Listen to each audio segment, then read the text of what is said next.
மட்டக்களப்பு மாவட்ட ஓட்டமாவடி விவசாய போதனாசிரியர் பிரிவில் சிறந்த விவசாய நடைமுறைகளை பின்பற்றல் தொடர்பான விழிப்பூட்டல் கருத்தரங்கு MS ரியால் மற்றும் S ஸ்ரீகண்ணா தலைமையில் இடம்பெற்றது. இதன் போது மட்டக்களப்பு மாவட்ட விவசாய திணைக்களத்தின் விவசாய பிரதி பணிப்பாளர் M பரமேஸ்வரன், உதவி விவசாய பணிப்பாளர் E சுகுந்ததாசன், மட்டக்களப்பு தெற்கு வலய உதவி விவசாய பணிப்பாளர் S சித்திரவேல், சுகாதார வைத்திய அதிகாரி MHM தாரி உட்பட சுகாதார பரிசோதகர்கள், விவசாய போதனாசிரியர்கள், தொழில்நுட்ப உதவியாளர்களுடன் முன்னோடி விவசாயிகளும் கலந்து சிறப்பித்தனர். இதன் போது விவசாய பிரதி பணிப்பாளர், உதவி விவசாய பணிப்பாளர் மற்றும் சுகாதார வைத்திய அதிகாரி என்போர் தங்களது உரைகளை ஆற்றினர்.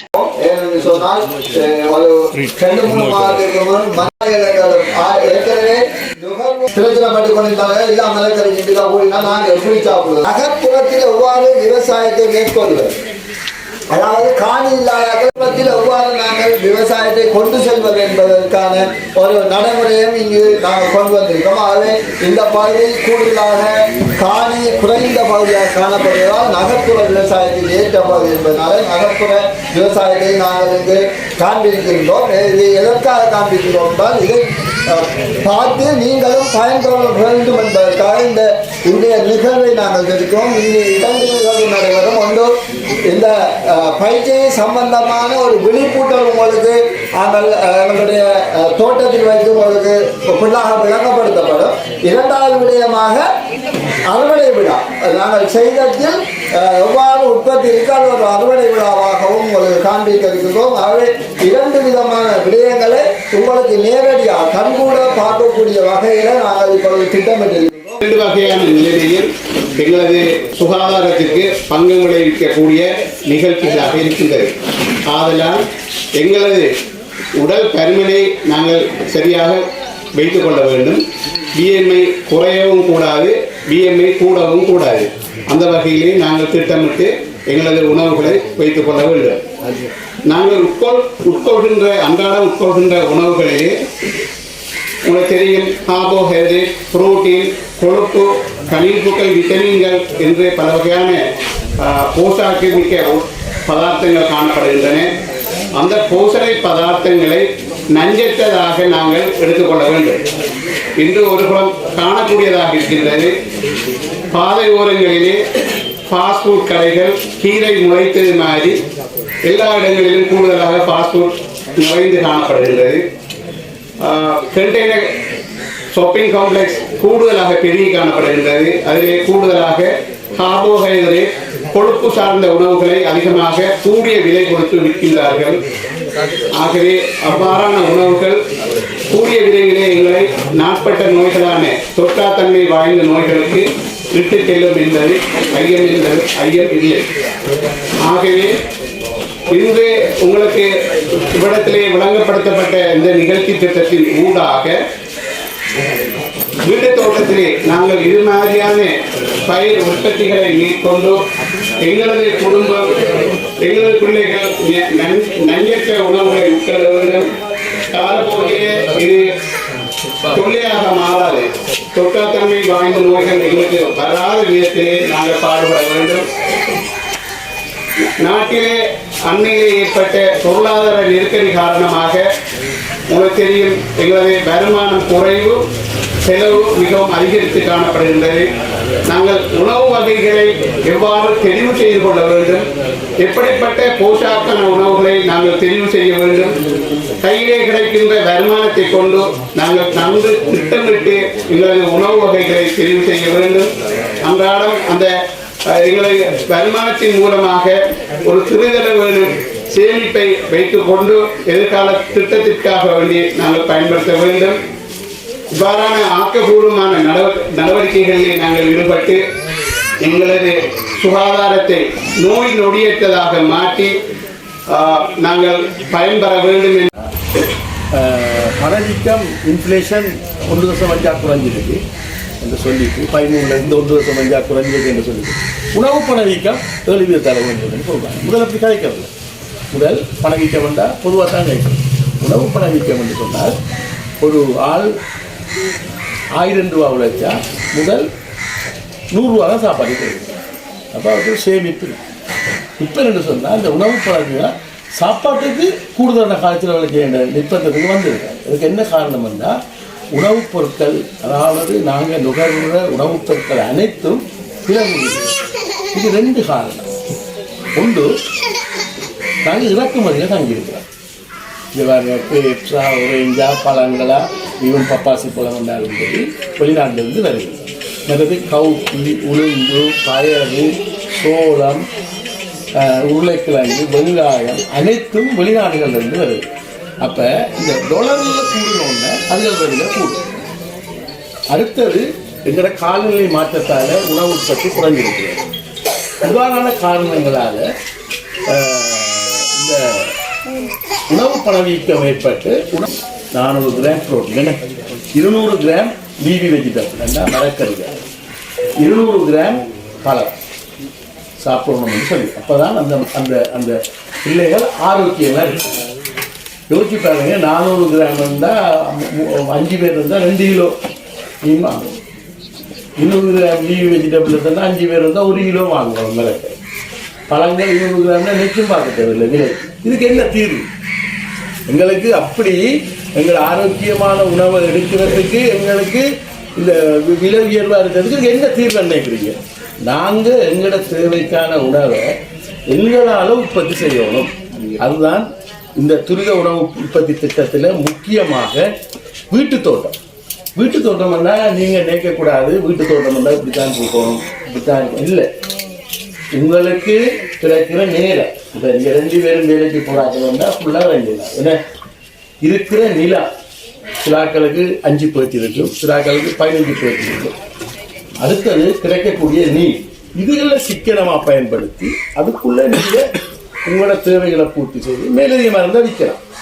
அதற்கான ஒரு திட்டம் தான் எங்களோட விவசாய திணைக்களவும் எங்களோட நாட்டில் இருக்கிற விவசாய அமைச்சு என்ன சொல்லுது என்று சொன்னால், இந்த உணவு பணவீக்கத்தை குறைக்கிறதுக்கு ஒரே ஒரு வழி, நாங்கள் எங்களோட உள்ளூர் உற்பத்தியை கூட்டணும், இறக்குமதியை குறைக்கணும் என்ற ஒரு தீர்வு தான். இதுக்கு ஒரு தீர்வு என்ற வகையில் தான் நாங்கள் எங்களை விவசாய திணைக்களம் எப்பயும் இந்த எங்களை விரிவாக்க சேவை மூலமாக ஒரு நிலத்தையும் நீங்கள் சும்மா வச்சிருக்காதீங்க, ஏதாவது ஒரு பயிரை செய்து எல்லாம் செய்யணும்.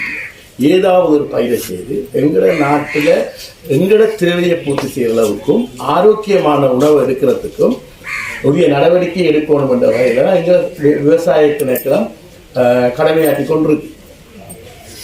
அந்த வகையில் இன்றைக்கு வச்சிருக்கிற இந்த விழிப்புணர்வுல இதில் கிடைக்கிறத விட நீங்கள் அதை பார்த்து, எங்களுக்கு உதவி விவசாய படிப்பாளர் சொல்லியிருந்த அதை பார்த்து அது மாதிரி நீங்கள் செய்யணும்.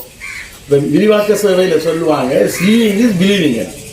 என்னதான் வாயால் கதைச்சாலும் நீங்கள் அதை ஃபாலோ பண்ண மாட்டீங்க, பார்க்கக்குள்ள நம்பிக்கை வரும். இப்படி செய்திருக்கிறாங்களா எங்களாலேயும் வேலும் என்ற ஒரு நம்பிக்கை வரும். வாயால் வடிவாக இப்படி செய்யலாம் இப்படி செய்யலாம் இப்படி செய்யலாம் என்று சொன்னால் கேட்டுட்டு போவீங்க, செய்ய மாட்டீங்க. ஆனால் இப்போ உங்களோட ஊருக்குள்ளேயே ஒரு ஆள் இப்படி செய்திருக்காருன்னா பார்த்தா ஏன் நமக்கு செய்யலாம் என்ற ஒரு ஆர்வம் வரணும். அந்த ஒரு ஆட்டிடியூட் சேஞ்ச் என்று சொல்லுவாங்க, மனோ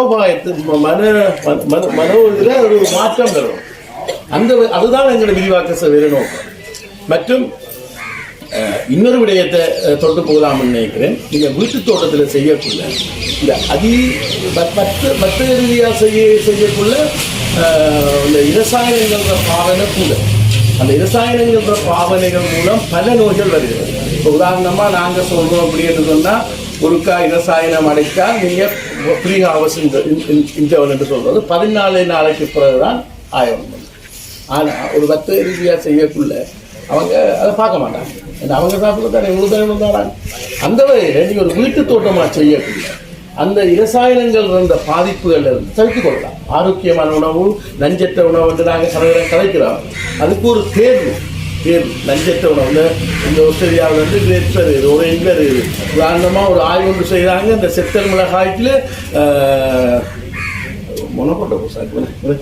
ஒரு இரசாயனம் என்கிற நாட்டில் தடை செய்யப்பட்ட இரசாயனம் வந்து இந்தியாவில் பாவிச்சு போட்டு எங்கள் டாக்டர் ரொஹான் எங்களோட பழைய டிஜி சொல்லியிருந்தார் மீட்டிங்கில், செத்தல் மிளகாயில் நாங்கள் செத்தல் மிளகாயில் நஞ்சையும் இறக்குமதி செய்கிறோம். அவங்க எக்கச்சக்கமான கொமர்ஷியல் லெவல் வர்த்தக ரீதியாக அந்த நோய்க்கான மருந்தடித்து அந்த செத்தல் மிளகாக நாங்கள் இறக்குமதி செய்கிறோம். இறக்குமதி செய்தோன்னு என்ன நடக்குதுன்னு சொன்னால் செத்தல் மிளகாயோட நாங்கள் கெமிக்கலையும் எடுத்துக்கொண்டு எங்கள மக்களுக்கு இந்த டாக்டர் சொன்ன மாதிரி தொற்றாத நோய்கள், புற்றுநோய், கிட்னி ஃபெயிலியர், அந்த என்ன பார உலோகங்கள் அந்த கெமிக்கலில் இருக்கிறது அப்படியே சாப்பாட்டோட வந்து அப்படி பல பிரச்சனைகள் இருக்கு. எனவே நான் உங்களிடம் வினயமாக சொல்கிறேன் என்று சொன்னால் நீங்கள் உங்களோட இருக்கிற நிலங்களை கரிசலில் விடாதீங்க. ஒரு கொஞ்சம் இடம் இருந்து அஞ்சு பாருங்க, இது பாருங்க, இது இந்த 3 மரமே காணும் உங்களுக்கு வீட்டை கரைக்கு காணாத கொச்சிக்கு அம்மா சொல்லுங்க காணும் தானே. வேறு இப்படி வைக்கல, அதுக்கு தான் வச்சிருக்கு, வடிவுக்கு வைக்கல. நீங்கள் பார்க்கணும், இது மாதிரி செய்யணும். இந்த 3 மரம் காணும்.